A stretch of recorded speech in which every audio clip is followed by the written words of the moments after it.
As soon as I cut all my friends off, my skin got clearer, my waist got smaller, my bank account got bigger. Like, I'm telling you, some of you guys, your blessings are being held up because of the people that are around you. You need to cut off your friends if you want to manifest quicker.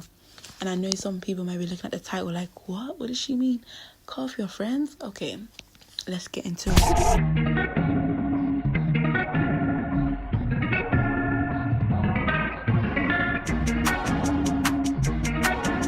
Hi guys, welcome back to Elevate Your Vibe with Claire, because being basic is not an option. So when I say cut off your friends, I am referring to people that are small-minded, people that are insecure, people that may be jealous of you, people that just don't uplift you, speak life into your life. So in regards to me, I found that in this moment in time, I literally have no friends. When I say I have no friends, guys, I have no friends. Of course, I have like acquaintances or people I see work, college, all that stuff, but literally I got to a point where I realized a lot of the people in my life, the friends, the people that were so-called friends, or the friendships I had were just one-sided, or they were narcissists, or toxic, or it just wasn't aligned with me. So I cut off everybody, I cut off people, and my life changed. Like, I realized, I was just reflecting today that since I cut off all these people, so many things have happened for me in my life.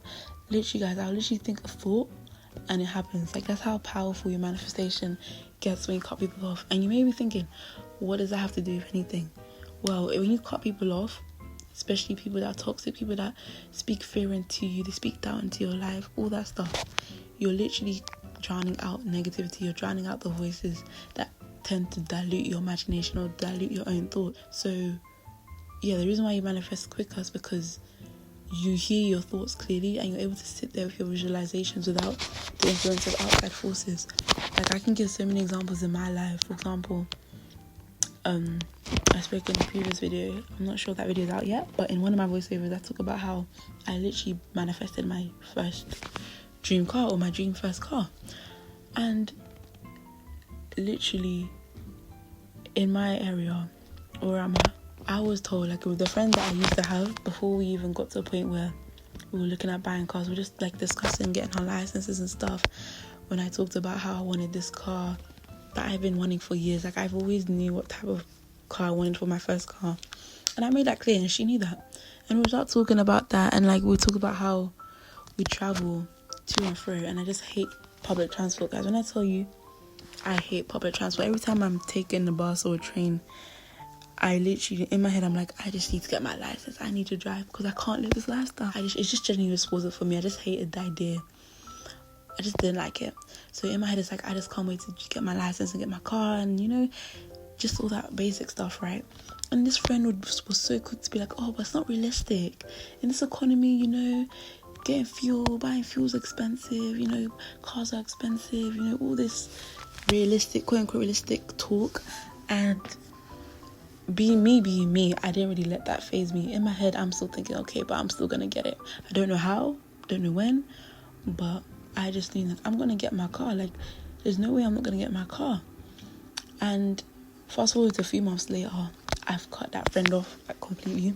Like, we literally lost contact, no contact, because I realized it just wasn't uplifting me anyways as a person. But anyways, so I've been doing different techniques, so visualization, prayer, all this stuff, right? Putting the car on my vision board. That car, guys, when I tell you, you know that's my dream car, because that car has been on like 3 different vision boards, literally. And lo and behold, I'm now holding the car key to that car. And I thank God, because it wouldn't have looked possible to other people. And I wondered to myself, if I was more weak-minded or less determined, how easy it would have been to, you know, go along with that friend's, quote-unquote, friend's concern or friend's advice of, oh, it's not realistic. Like, you know what, because there's, you know, the economy is really bad right now, you know, prices are high. If I fell into that, where would I be today? I don't know. And that's why it's so important to know who has your ear, or who has your ear. Because literally, you have around you, who you have speaking life into you or out of you, could literally determine the process of manifestations, or the results you get from manifesting the life you want or the things you want. So be careful not to surround yourself, guys, with insecurity, bad vibrations, low energy. Just don't do it. It's not worth it, because now I'm here with my car key, with my dream car, my dream first car, and I'm so happy, because in another world, in another life, in someone else's head, it should not be possible. And the thing is, I realize with all these realistic warriors, people that like to be realistic, it's not even what they're saying. It still doesn't make sense, because either way I'm spending money. If the problem is it costs money, it also costs money to take the train. It also costs money to take public transport. So it's like, pick your cost, pick your hard. I feel like there's different paths we can choose in this life. You have to pick your own. You have to pick your hard. And yeah, so it's so much easier to manifest what you want when you're in solitude or when you're by yourself. Or if you're surrounded by people, let them be uplifting people. Let them be people that speak life, that encourage you, that make you feel like you can reach the sky. That the sky is your limit, okay? Because you don't need all that negativity and toxicity surrounding you and your vision. Literally, you just need to cut your friends off. This is your sign. If you're hearing this is your sign to cut off any toxic friendship, any relationship that's tearing you down instead of building you up. It's time to cut it off. It's time to cut it off. Let this be your sign, guys, because what are you waiting for? I'm telling you, as soon as I cut all my friends off, my skin got clearer, my waist got smaller, my bank account got bigger. Like, I'm telling you, some of you guys, your blessings are being held up because of the people that are around you. Some of you guys, God is trying to give you things. He's literally putting his hand out to take, but your hands are too occupied, too full with things that are not for you anymore. So you need to let go. God is like, he literally symbolically has his hands like, look what I got for you, and he's trying to hand it to you, but your hands are literally full. You're like, God, just place it on my... It's like God saying, no, you need to let go. You need to let go of the baggage, let go of the people, whatever it is, and you need to make room for what's coming, guys, because there's so much in store for you. I'm telling you right now. For everyone listening to the channel, there's so much. God, the universe, they have, like, there's just so much abundance, so much joy, so much blessing. Okay, your breakthrough is on the other side of cutting these people off. I'm telling you now, guys. Like, clack it.